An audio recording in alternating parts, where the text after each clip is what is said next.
तो hello students, आज के इस वीडियो लेक्चर में हमको बताने वाले हैं झारखंड बोर्ड क्लास 12 कंपार्टमेंट और इम्प्रूवमेंट एग्जाम फिजिक्स का चैप्टर नंबर 4 के इंपॉर्टेंट क्वेश्चन। चैप्टर है हमारा मैग्नेटिक इफेक्ट ऑफ करंट। तो उससे मैंने आपको 2-3 चैप्टर का मैंने आपको पहले बता चुका हूँ। आप जाकर वीडियो देख लेना कि कौन कौन से क्वेश्चन इंपॉर्टेंट है। अच्छा, उसके पहले और आपको कुछ और बातें ध्यान देनी है कि क्या और आपको क्या इसके अलावा पढ़ना है वो बता दूँ। तो एक बार आप 2023 और 24 का मॉडल सेट का सोल्यूशन देख लेना, या फिर कम से कम आप 2024 यानी इस साल का जो मॉडल सेट आया था उसका सॉल्यूशन देख लेना। एमसीक्यू मतलब ऑब्जेक्टिव प्लस सब्जेक्टिव दोनों का वीडियो अपलोड है हमारे यूट्यूब चैनल पर। आप वहाँ से सर्च कर सकते हो, बाकी हमारे टेलीग्राम ग्रुप पे भी आप देख सकते हो। और साथ ही साथ आपको 2019 से लेकर 2023 तक के PYQ यानी प्रीवियस ईयर क्वेश्चन के सॉल्यूशन भी देख लेने। क्वेश्चन वहीं से बहुत ज़्यादा रिपीट होते हैं, अच्छे मार्क्स आ जाएंगे यहीं से। तो स्टार्ट करते हैं इस चैप्टर में इंपॉइंट क्या है। तो इस चैप्टर में जो हमारे सबसे ज़्यादा इंपॉइंट रहेगा वो बात करते हैं। तो सबसे पहला क्या पढ़ना है, बायट्स वर्ड लॉ क्या है ये पढ़ लेना, कि है ना क्या होता है स्टेटमेंट का पढ़ लेना। और ज़्यादा कुछ से आएगा नहीं, ऐसे आने का चांस का बहुत कम होता है, लेकिन बायट्स वर्ड लॉ का आप स्टेटमेंट पढ़ लेना। लेकिन स्टेटमेंट से जो सबसे ज़्यादा इंपॉर्टेंट रहेगा वो इसका रहेगा मैग्नेटिक फील्ड का फॉर्मूला। ठीक है, तो मैग्नेटिक फील्ड ड्यू टू एक छोटे से करंट वायर के कारण जो मैग्नेटिक फील्ड का फॉर्मूला होता है DP का फॉर्मूला वगैरह रखना, वो फॉर्मूला होता है μ0/4 पाई IDL, है ना, IDL sine theta divide by R²। ठीक है, तो ये वाला फॉर्मूला रखना कि अगर कभी भी आपसे स्मॉल करंट के कारण, स्मॉल छोटे से वायर के कारण अगर मैग्नेटिक फील्ड पूछा जाए तो ध्यान देना यहाँ पर जो बहुत गलती करते लोग कि जो मैग्नेटिक फील्ड होता है वो R² पर डिपेंड करता है। ठीक है, याद रखना वो R² पर डिपेंड करता है। इन्फानाइट वायर के लिए फॉर्मूला अलग होता है, वो बात बता देंगे, ये छोटे से वायर के लिए है। ठीक है, इसमें ये फॉर्मूला पढ़ना अच्छे तरीके से याद रखना। और दूसरा एक फॉर्मूला इसमें और आता है जो आपको बता दूं कि अगर वेक्टर फॉर्म पूछा जाए तो इसको मैसे लिखते हैं। DB का फॉर्मूला होता है μ0/4 पाई, ठीक है, उसको बोलते हैं IDL, है ना, IDL cross R divide by R²। ठीक है, ये फॉर्मूला होता है, इसे हम बोलते हैं वेक्टर फॉर्म, है ना। वेक्टर फॉर्म में इसको हम ऐसे भी लिखते हैं। ठीक है, वेक्टर फॉर्म में हम इसे भी लिखते हैं। इस वाले फॉर्मूला का रखना आ सकता है, बहुत कम चांस है, फिर भी पढ़ लेना। अगला जो पॉइंट टॉपिक रहेगा वो आपका magnetic field due to a straight wire.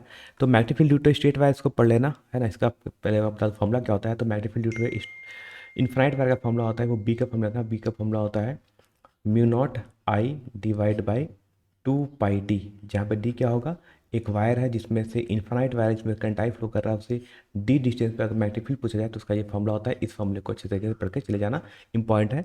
MCQ में डायरेक्टली ये क्वेश्चन पूछा जाता है या न्यूमेरिकल्स भी आपसे यहाँ से पूछा जा सकता है। थर्ड पॉइंट आता है magnetic field at the centre of a circular current loop, है ना। तो एक सर्कुलर लूप होगा ऐसा, इसके सेंटर पे मैग्नेटिक फील्ड का फॉर्मूला क्या होता है, जिसका रेडियस R है और इसमें से करंट अगर I फ्लो कर रहा है तो इसका भी फॉर्मूला रखना। फॉर्मूला भी डायरेक्टली आपसे पूछा जाता है। तो फॉर्मूला होता है μ0I डिवाइड बाई 2R। ठीक है, याद आएगा, μ0I डिवाइड बाई 2R। ये होता है एट द सेंटर, है ना, सर्कुलर लूप के केंद्र पे चुंबकीय क्षेत्र का फॉर्मूला, यानी centre of circular current loop का फॉर्मूला। ठीक, इसके बाद पूछोगे सर इसमें इंपॉर्टेंट क्वेश्चन क्या रहेगा जो आपके लिए पूछा जाएगा 5 मार्क्स का क्वेश्चन। तो 5 मार्क्स के लिए इस पर का कंफर्म करना, ये क्वेश्चन जरूर आने वाला है, ध्यान तक लेना। 4 नंबर, है ना। This is a very very important question. What is Ampere law, क्या होता है, और इसके हेल्प से आपको मैग्नेटिक फील्ड फाइंड आउट करना due to infinite long straight wire, है ना।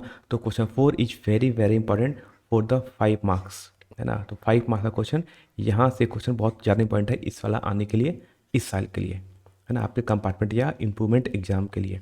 तो पढ़ लेना, ठीक है। एम्पीयर लॉ क्या होता है, और एक इन्फिनाइट वायर के चलते मैग्नेटिक फील्ड का फॉर्मूला कितना होता है इसका। बाकी नहीं पता हो तो आप मेरा चाहे तो physics with Abhijeet Singh channel है मेरा, वहाँ पर जाकर देखना, मैंने इसका सॉल्यूशंस बताया है चैप्टर नंबर 4 में। ठीक है, याद रहेगा। इसके बाद आता है क्वेश्चन 5। क्वेश्चन 5 आता है magnetic field inside a straight solenoid. ठीक है, इसका आपको सिर्फ फॉर्मूला याद रखना है। फॉर्मूला क्या होता है, एफ मैग्नेटिक फील्ड का फॉर्मूला होता है F इक्वल टू μ0 Ni। ठीक है, अब इसके बारे में कुछ इंपॉर्टेंट पॉइंट्स याद रखना जो आपको डायरेक्टली MCQ में लोग पूछ सकते थे। वो क्या पूछते हैं, पहले पूछा गया, पहली बात याद रखना कि ये यूनिफॉर्म मैग्नेटिक फील्ड होता है। ठीक है, पहली बात सुनना कि इसमें एक समान चुंबकीय क्षेत्र होता है, मतलब यूनिफॉर्म मैग्नेटिक फील्ड होता है, ये फॉर्मूला याद रखना। ठीक है, N को हम लोग बोलते हैं number of turns per unit length. ठीक है, और इसका formula total number of turns divided by length होता है। मतलब क्या है कि अगर आपके पास मान लो अगर कोई एक ऐसा सोलेनॉइड बना हुआ है ना, तो इसकी लेंथ मान लो अगर L हो जाए, इसकी लेंथ कितनी हो जाए, N हो जाए, L। और इसमें जो टोटल नंबर ऑफ टर्न्स, मतलब इसमें जो घेरों की संख्या है वो अगर टोटल घेरे की संख्या अगर N है है ना। तो स्मॉल एन को हम कैसे लिखते हैं, कैपिटल एन मतलब total number of turns divide by length of the solenoid. ठीक है, याद रहेगा इस टाइप से इसके अंदर मैग्नेटिक फील्ड का फॉर्मूला होता है। मैग्नेटिक फील्ड अंदर रहता है ऐसे, है ना, मैग्नेटिक फील्ड ऐसे, ये होता है हमारा मैग्नेटिक फील्ड होता है। तो ये आपका सिर्फ फॉर्मूला पढ़ के चले जाना, डायरेक्टली आपसे फॉर्मूला या एमसीक्यू पे या पे इस पे न्यूमेरिकल पूछा जा सकता है। तो एक ही पॉइंट था जो 5 मार्क्स का क्वेश्चन था, वो मैंने आपको बता दिया, point number 4 ampere sector law. इसके बाद नेक्स्ट आता है force on a moving charge in uniform magnetic field and electric field. इसका फॉर्मूला पकड़ चले जाना, है ना। इसको हम लोग कभी कभी आप लोग सुनोगे तो इसको हम लोग बोलते हैं आपका लॉरेंज फोर्स ही बोलते हैं। तो फोर्स का फॉर्मूला याद रखना, डायरेक्टली एमसीक्यू में पूछा जाता है। तो फोर्स का फॉर्मूला होता है क्यू ई, ठीक है, Q E plus Q into V cross B. ठीक है, इस वाले फॉर्मूले को अच्छे तरीके से पकड़ चले जाना। ध्यान देना कि पहले वी भी आता है, उसके बाद बी आता है और क्रॉस प्रोडक्ट होता है। इस वाले पॉइंट को याद रखना है। इसको एम्पी सेक्रेटल, इसको हम लोग बोलते हैं लॉरेंज फोर्स बोलते हैं। इसके अलावा अगर पूछा जाए कि अगर कोई चार्ज किसी मैग्नेटिक फील्ड में अगर मूव करना चाहता है, अगर वो किसी स्पीड वी से घूम रहा है, जा रहा है, तो उस पर कितना फोर्स लगता है, मैग्नेटिक फोर्स। तो मैग्नेटिक फोर्स का फॉर्मूला होता है एफ बी, है ना। मैग्नेटिक फोर्स का फॉर्मूला होता है Q into V cross B, ये होता है मैग्नेटिक फोर्स। ठीक, ये होता है वेक्टर फॉर्म में। इसी को चाहे तो हम ऐसे भी लिख सकते थे इस मैग्नेटिक फोर्स को, F B equal to Q V B sine theta. ठीक है, ध्यान देना इस पर डायरेक्टली एम सी क्यू या न्यूमेरिकल पूछा जाता है इस वाले फॉर्मूले पे। ठीक है, तो यहाँ से देख लेना डायरेक्टली आपसे एम सी क्यू पूछा जाएगा, यहाँ तो यहाँ से एक आपको न्यूमेरिकल पूछा जाता है 1 मार्क्स का, है ना। और ये बहुत बार पूछा भी गया है जैक बोर्ड में। तो आप एक बार पी वाई क्यू देख लेना 2019 से लेकर 2023 तक का, है ना। प्रीवियस ईयर क्वेश्चन का सोल्यूशन एमसीक्यू मैंने बताया है, सब्जेक्टिव बताया है। मेरे यूट्यूब पे चैनल पे होगा, प्लेलिस्ट होगा जैक बोर्ड पीवाईक्यू, है ना, पीवाईक्यू क्वेश्चन होगा, उसको सर्च कर लेना, वहाँ पर आपको मिल जाएगा सारे के सॉल्यूशन, एमसीक्यू कर लेना। ठीक है, तो एक क्वेश्चन ये पॉइंट रहेगा, यहाँ से आपको सिर्फ फॉर्मूला पढ़ना है। फिर आता है force on A current carrying conductor. इसका भी यानी पॉइंट नंबर 2 का भी क्या करना है, आपको सिर्फ फॉर्मूला पढ़ते जाना है। ठीक है, तो ये मैं बता था पॉइंट नंबर 1 की बात कर रहे थे। बात करते हैं पॉइंट नंबर 2 में पॉइंट क्या रहेगा, तो फॉर्मूला पढ़ लेना। फॉर्मूला होता है एफ इक्वल टू होता है आई इंटू एल क्रॉस बी। ठीक है, बस यही फॉर्मूला होता है। ये भी होता है कि अगर, है ना, अगर मतलब हम ऐसी बात कर रहे हैं कि अगर एक वायर है जिसमें से करंट आई फ्लो कर रहा है, और ऐसा वायर अगर किसी मैग्नेटिक फील्ड में रख दिया जाए तो वो वायर मूव करेगा, क्योंकि उस पर एक फोर्स लगेगा। और फोर्स का फॉर्मूला ये होता है, इसको हम चाहे तो ऐसे लिख देते हैं, F equal to I L B sine theta, है ना। तो अगर I L B sine theta पे आएगा तो इस पे न्यूमेरिकल आता है ना, इस पर आता है न्यूमेरिकल, और ऊपर जो मिलेगा फॉर्मूला वेक्टर फॉर्म में उस पर आता है एमसीक्यू। ठीक है, तो याद रखना इससे हमेशा एमसीक्यू पूछा जाता है और इस हवाले से हमेशा न्यूमेरिकल पूछा जाता है। ठीक है, याद आएगा अच्छे तरीके से, वेक्टर फॉर्म का हमेशा आएगा एमसीक्यू और न्यूमेरिकल इससे आता है। अब पूछोगे सर इसमें और इंपॉर्टेंट क्या रहेगा, तो अगला क्वेश्चन जो 5 मार्क्स का इंपॉर्टेंट है वो क्वेश्चन पॉइंट नंबर 3 है। इसे कहना very very important for the 5 marks, है ना।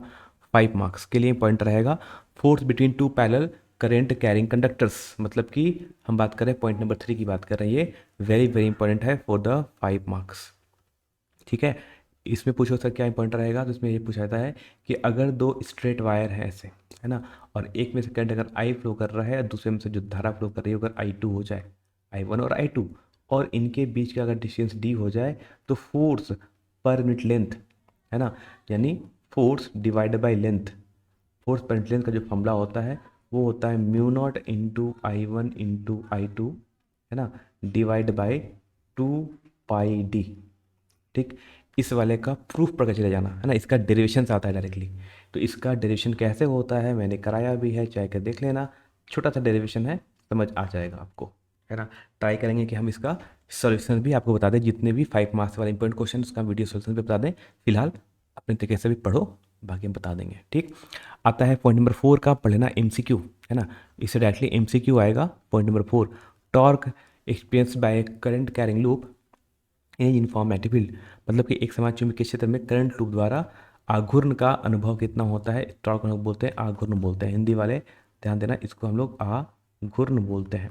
ठीक है, इसका फॉर्मूला पढ़ लेना। तो इसका जो फॉर्मूला होता है, टॉर्क का फॉर्मूला होता है वो होता है ना, इसको NIAB लिखते हैं ऐसे। ठीक, इसको हम टॉर्क का फॉर्म लिखते हैं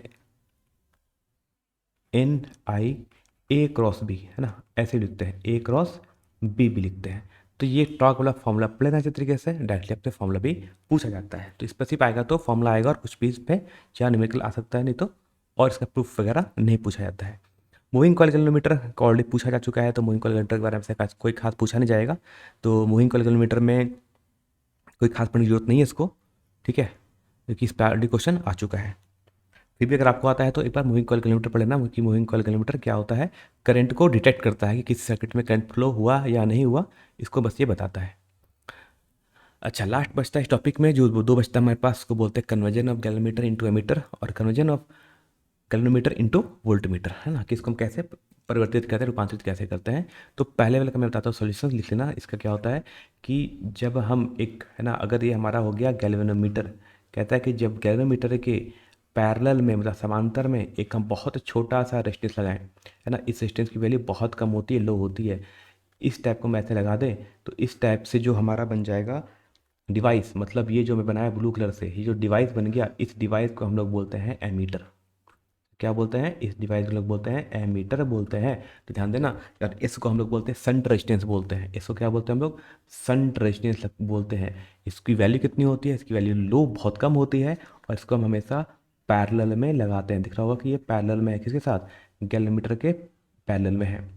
ठीक, अगर यहाँ से करंट आई जा रहा है, तो नीचे से करंट, अगर ऊपर से करंट अगर आई जी चला गया, तो नीचे से जो करंट जाता है वो आई माइनस आई जी होता है। ठीक, और इसका अगर प्रूफ पढ़ना चाहो तो फॉर्मूला होता है हमारा यहाँ पर कि आई, जो सेंट्रल रेजिस्टेंस का जो फॉर्मूला होता है वो ऐसे होता है, S equal to I G, मतलब गैलोमीटर से जो करंट जाएगा वो, into resistance of the galvanometer divide by I minus I G. ठीक है, ये फॉर्मूला होता है, बस इतना पढ़ लेना। अगर 3 मार्क्स में आया तो ये डायग्राम बनाना और ऐसे लिख लेना, ये फॉर्मूला लिख लेना, उसमें बस ये बता देना, लिख लेना कि when a small resistance is connected in parallel with the galvanometer this device is called ammeter, है ना। यानी जब गैल्वेनोमीटर के समांतर में एक छोटा सा रेजिस्टेंस को लगाया जाता है, तो इस प्रकार से बने उपकरण को हम एमीटर बोलते हैं। बात समझ जाएगा, लिख लेना कॉपी में, ठीक है। अब आता है सेकंड आता है गैल्वेनोमीटर को वोल्टमीटर में कैसे बदलते हैं। तो क्या करते हैं, जब गैल्वेनोमीटर में, हाँ, जब गैल्वेनोमीटर में के सीरीज में, मतलब इसके श्रृंखला क्रम में एक शंट रेजिस्टेंस लगाते हैं जिसकी वैल्यू बहुत ज़्यादा हाई होती है। कितनी होती है, बहुत ज़्यादा हाई होती है।